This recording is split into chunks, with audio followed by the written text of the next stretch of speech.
오늘 만나보실 특수통은요, 변상욱 기자 모셨습니다. 어서 오십시오. 네, 안녕하십니까. 잘 지내셨습니까? 예, 그 총선 전에 뵀었죠? 예, 그렇습니다. 거의 뭐 한 달 된 것 같은데 언론의 어떤 그 논조의 변화 이런 걸 좀 느끼시나요? 어떻습니까? 뭐 이제 두 가지 변화가 우리 앞에 놓여 있죠. 하나는 언론 논조들, 특히 보수 여당이 집권당이 크게 지면서 보수 대형 신문을 중심으로 한 보수 여론, 보수 언론의 논조가 어떻게 바뀔 거냐. 두 번째는 이제 언론계의 지형 자체가 바뀔 수 있는데 이 지형이 이제 지배 구조죠, 결국. 뭐 그냥 얘기하면 MBC 같은 경우입니다. 이 사진이 다 바뀔 수 있는 것이냐, 제대로 바뀔 수 있는 것이냐. 그다음에 뭐 방통위원이나 방통심의위원이나 기타 언론 관련 그동안 규제를 담당했던 기관들의 움직임이 바뀔 것이냐. 그래서 결국 언론 보도의 어떤 논조, 그다음에 언론 어떤 지배 구조, 이 두 개가 이제 항상 숙제인데 뭐 논조는 일단 바뀌는 것 같습니다. 논조는 바뀌는 것 같은데 뭐 그래도 보면은 조선 같으면은 환율 1,400원 오히려 좋아. 기업들은 이럴 때 유리할 수도 있어. 이렇게 기사를 냈습니다. 문재인 정부 때 2022년 환율 1,200원 돌파. 기업은 손실을 입고 경영은 악영향. 그러니까 환율을 놓고도 이렇게 논조가 다르단 말이에요. 동일한 팩트를 놓고 완전히 다른 쪽에서 접근한다. 1,200원대 위험하다 그러는데 1,400원이 됐는데도 오히려 좋을 수도 있어. 이게 말이 안 되죠. 이게 국민 여론이 건강하게 형성되는 걸 저해하면서 언론이 민주주의의 적으로 돌아서는 겁니다. 장애물인 거죠. 이런 문제도 있고, 그다음에 이제 총선 이후에 이제 어떻게 살짝 변하는가를 살펴보면 TV조선 앵커가 윤 대통령을 향해서 뭐라 그랬냐면 왜 이렇게 국민한테는 박절하십니까? 라고 물었습니다. TV조선만 그런 것도 아니고 MBN 앵커도 지금까지 국정 운영 방향은 잘 됐는데 소통이 안 돼서 그렇단 말입니까? 말이 됩니까? 라고 또 따져 묻습니다. 채널 A에서도 국민에게 죄송하다는 말은 자기가 나와서 하면 되지.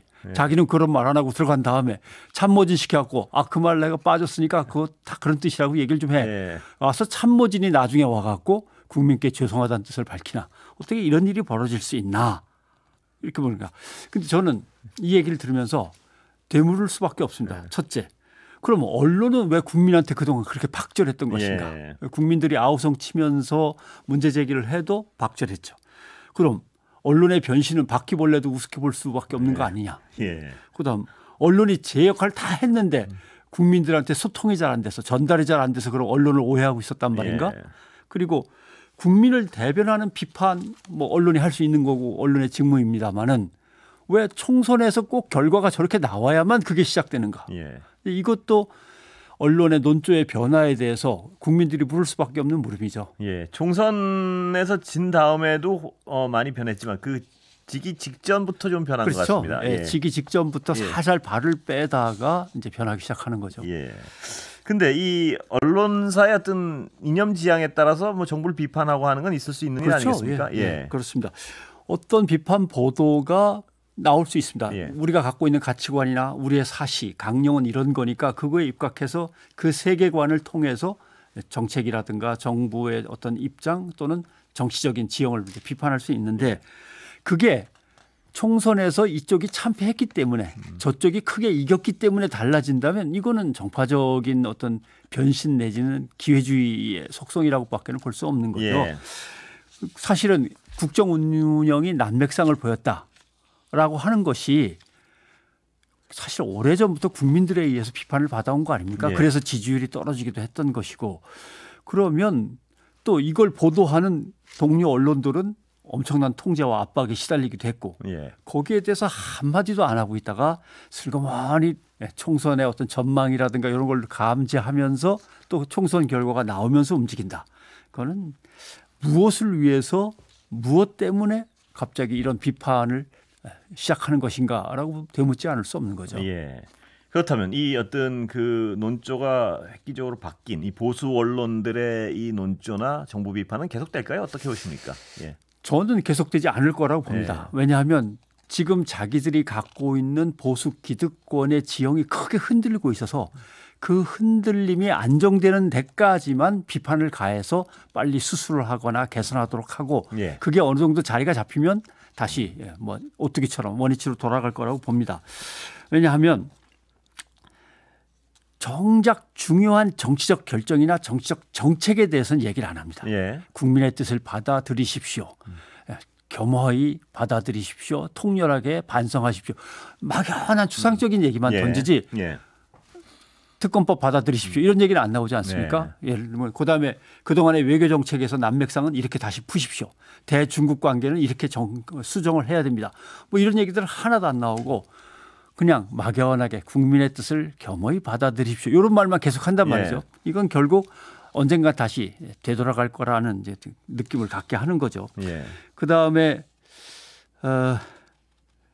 국민의 심판에 가까운 총선 결과를 놓고 우리도 윤석열 정부가 잘못해갖고 고민이 많았고 쓴소리도 많이 했다라고 네. 하는 나중에 어떤 이 변명을 남기기 위한 그런 어떤 제스처 같은 걸로 받아들입니다. 그러니까 우리도 할 만큼은 했던 것이다라고 훗날 적폐로 지적받기 전에 명분을 얻어 놓으려는 나름의 방어 기제가 작동한 거 예. 아니냐.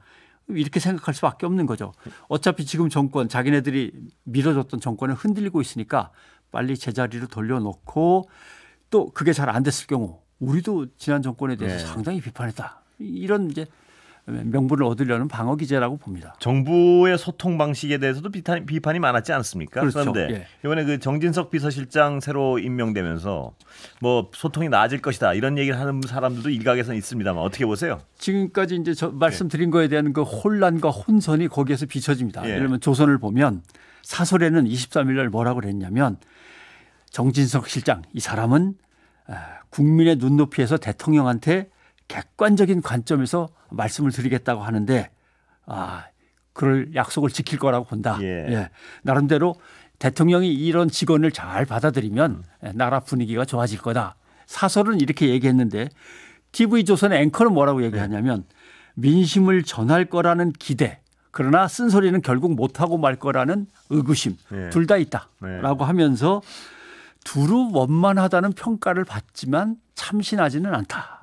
이제 이렇게 평을 했습니다. 양 두 사설과 앵커 멘트가 약간 차이가 있죠. 예. 그러나 앵커 멘트도 뜯어보면 비판을 적당히 한 것 같이 들리긴 하지만 예. 두루 원만하다는 평가를 받지만 참신하지는 않다. 이게 언론이 이렇게 평가할 수 있는 문제가 아닙니다. 예. 제가 한번 해볼게요. 국민일보도 그랬습니다. 정 비서실장의 경력에 대해서 야당뿐 아니라 여당과도 소통하지 못하는 답답한 상황을 풀어나갈 거라고 본다라고 했고 등등 많은 보수 언론들이 기대를 갖고 있다고 하는데 이거 다 얘기하기가 뭐합니다만 한번 예. 짧게 얘기하면 예, 말씀하십시오. 국민의힘 비상대책위원장을 이 양반이 맡았었습니다. 예. MBC 뉴스 아이킥이 보수 언론 보수 패널도 데려오고 진보 패널도 예. 데려오는데 보수 패널도 다 같은 보수가 아니다. 찐 보수 패널이 있고 가짜 보수 패널이 예. 있다. 왜 MBC는 가짜 보수 패널만 갖고 오느냐. 예. 이런 얘기 아닙니까? 친윤 반윤이라는 표현도 하지 마라. 대통령을 공격하면 즉각 제재하겠다. 당심이 곧 민심이다. 이런 말을 했던 사람입니다. 예. 노무현 전 대통령의 죽음은 부부싸움에서 비롯된 거다라는 망언도 있었고 그다음에 세월호 5주기 때 뭐라고 했냐면 세월호 좀 그만 울고 먹어라. 다 징글징글하다. 정진석 비서실장이 한 얘기인가요? 예, 다 예. 정진석 비서실장이 한 얘기입니다. 예. 이런 사람이 야당과도 원만하게 국회와도 원만하게 민심을 잘 대통령한테 전달하면서 쓴소리를 대통령한테 직접 할 수 있는 사람이다. 그렇게 기대하기 어려운데 참 원만한 사람이라고 평가받는다고 얘기하는 거 보니까 예. 근데 정 비서실장은 진짜 지금도 뭐라고 하냐면 지금 윤석열 대통령은 적대 진영에서 날아온 불화살과 포탄으로 상처투성이다. 우리 진영은 그 대통령에게 우리 너무나 큰 신세를 지는 예. 진영이다. 이렇게 얘기를 한단 말이죠. 그러니까 제가 보기에는 정말 비서로서는 딱입니다. 그러나 말 잘 듣는 비서란 예, 말씀이시죠? 비서로서는 딱인데 글쎄요. 국가적 전체 입장에서 큰 역할을 해줄 거라고 기대하기는 좀 어려워 보입니다. 예. 아까 그 언론 환경 말씀을 하셨는데 예. 좀 약간 정치권을 말고 이 언론 제도적 부분을 좀 짚어보면 요새 그 선방위 뭐 여러 가지 보도 보셨죠? 어떻게 보십니까? 예. 저희가 특히 많은 어떤 글쎄요. 대상이 돼서 예. 예를 들면 정치적으로 무엇을 얘기하건 정책적인 걸 무엇을 비판을 하건 결국은 선거 때 다 영향이 가는 거 아니냐. 예. 그러니까 다 선거방송 심의해서 걸러내겠다. 이거는 그렇게 따지면은 예를 들면은 파란 하늘은 왠지 민주당을 연상케 하는 거 예. 아닙니까? 이 뭐 보도할 수 있는 게 없습니다. 일본 사례가 있지 않습니까? 예. 거기다가 뭐 하긴 뭐 날씨 일본 사례 관련해서 일자만 들어가도 문제가 되고 대파를 써도 안 되고 이게 다 선거방송 심의에 걸리는 건 말이 안 되는데 제일 문제가 되는 것은 뭘 문제가 되는 건 여러 가지지만 하나만 지적한다면 한겨레 신문이 19일 날 보도한 게 있습니다. 작년 12월부터 올해 3월 말까지 지상파 방송과 관련해서 접수된 민원은 304건입니다. 그중에서 개인들이 막 집어던진 거 말고 예. 정당과 단체가 제기한 민원은 181건입니다. 예. 181건의 정당 단체 민원, 그러니까 방송이 편파적이니까 바로 잡아 주십시오라는 민원 181건을 다시 분석하니까 전부 다 국민의힘 아니면 보수 언론 단체인 공정언론 국민연대 공언연에서 예. 제기한 거다. 예. 181건이. 근데 문제는 그거를 심사하고 있는 사람들 중에 2명은 바로 이 공정언론 국민연대 출신입니다. 예. 그렇지 않습니까? 국민의힘 추천으로 들어간 최철호 위원은 공언연 대표 출신이고 예. 그다음에 역시 선방위에 합류한 권재웅 의원도 공언연이 추천했습니다. 그럼 자기네 또는 자기가 지휘하던 단체가 문제를 제기하고 자기가 그 자리로 얼른 돌아가서 그걸 갖다 심의해서 맞아 당신들의 제기한 문제는 100% 오라 이렇게 결정을 내린다. 이건 완전히 이해충돌이죠. 예. 이런 일이 벌어지고 있었다. 이게 언론의 지금 지형입니다. 이런 어떤 상황에서 선거 방송이 공정했느냐를 이분들이 결론을 내려버린단 말입니다. 그렇죠. 바로 결론을 신속하게 내려서 총선 때에 뭔가 어떤 영향을 미치지 않을 수 없도록 언론 지형을 바꿔놨단 말입니다. 제재가 이렇게 많이 남발된 적도 역사상 없는 것 같고요. 예. 없습니다. 예를 들면 선거와 관련돼서 어느 쪽에 유리한 보도였다라는 걸 가려내려면 양측이 치열하게 토론을 벌일 수밖에 없는 문제인데 거의 뭐 일방적으로 몰아붙이면서 계속된 제재를 가했고 예. 그것도 예전에 하던 제재보다 훨씬 더 중하고 무거운 제재를 가했단 말입니다. 근데 사실은 지금 말씀드린 대로 예. 제재를 가한 쪽도 심사를 한 쪽도 제재해 달라고 청을 낸 쪽도 다 같은 편이면 예. 이게 어떻게 공정한 거냐라고 하는데 이 내용조차도 언론이 보도를 하질 않습니다. 보도한 내용 언론사를 보면 MBC. 예. MBC는 뭐 제일 당하고 있으니까 했겠죠. 예. 미디어 오늘, 노컷뉴스 이것밖에 없습니다. 예. 이게 언론에 기울어진 기용이라고 얘기 안 할 수가 없는 거죠. 예. 참 어떤 이런 명백히 기울어진 심의제도, 예. 기울어진 지형에서 이 기자들이 느끼는 거는 그 어떤 자기가 겁나서가 아니고 이 어떤 회사가 제재를 받으면 자기 검열을 할 수밖에 없는 상황이 돼버리는 것. 그렇죠. 그게 굉장히 큰 문제 같습니다. 보면.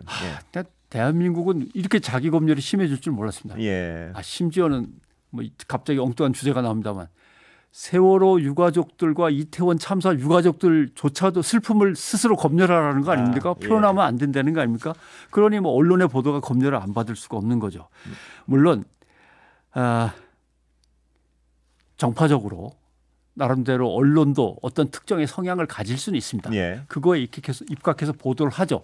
그러나 문제는 거기서 뭘 따져야 되느냐면 저 보도가 어느 쪽을 유리하게 만들 수 있는 보도긴 하지만 네. 적어도 팩트를 기반으로 해서 합리적으로 결론을 내린 보도냐 아니냐는 평가를 해줘야 된단 그렇습니다. 말입니다. 예. 근데 어느 정파에 불리하다 유리하다만 따져가지고 바로 제재를 내린다 그러면 이거는 정말 불공정한 제재가 되는 거죠. 모든 기사는 저도 이제 기자 생활을 오래 해보니까 모든 기사는 어떤 정파에 유리하거나 불리할 수 있습니다. 모든 기사는. 그렇죠. 어떤 기사든 예. 따지면 그렇게 돼요. 그러면 그 결론적으로 어떤 정파에 유리한 결론이 나오는 모든 기사는 쓰지 말아야 되고 예. 어떤 정파에 불리한 결론이 나오는 모든 기사는 써야 되고 뭐 예. 이런 이상한 기준이 돼버린단 말씀입니다. 그렇습니다. 더군다나 이제 예를 들면 언론에서 선진국이라고 흔히 이제 우리보다 앞서간 나라들을 보면 어떤 특정한 정치적 이념을 우리는 이 이념을 갖고 세상을 본다라고 예. 밝힙니다. 그럼 국민들도 그 언론을 갖다가 읽으면서 이거는 어떤 입장에서 썼구나 알죠. 또 하나 문제는 그렇게 나름대로 어떤 기준을 가지고 정책이나 사회 이슈를 따지지만 철저하게 팩트에 기반해서 그렇습니다. 그 부분이 사실관계를 중요한 거겠죠. 밝히면서 얘기를 예. 한단 말이죠. 그러지 않는 언론들도 있습니다. 예. 그러지 않는 언론들은 아예 옐로우 페이퍼라고 해서 구분이 돼 있습니다. 예. 예. 이쪽에 있는 레가시 언론들은 그래도 합리적으로 팩트를 가지고 비판하는 언론. 저쪽은 무조건 뭐 어떤 선정적이고 나름대로 자극적인 걸 원하는 언론. 딱 구분이 돼 있는데 대한민국 언론계는 이게 구분이 안 돼 있습니다. 예. 예. 큰 언론사, 뭐 확실한 언론사, 뭐 방송사 할 거 없이 막 뒤엉켜 버려 가지고 레가시 언론과 옐로우 저널리즘이 전혀 구분이 안 되는 상황으로 예. 지금 가고 있는 거죠. 예. 오늘 말씀 여기까지 듣겠습니다. 네. 감사합니다. 고맙습니다. 예. 변상욱 대기자 모셨습니다.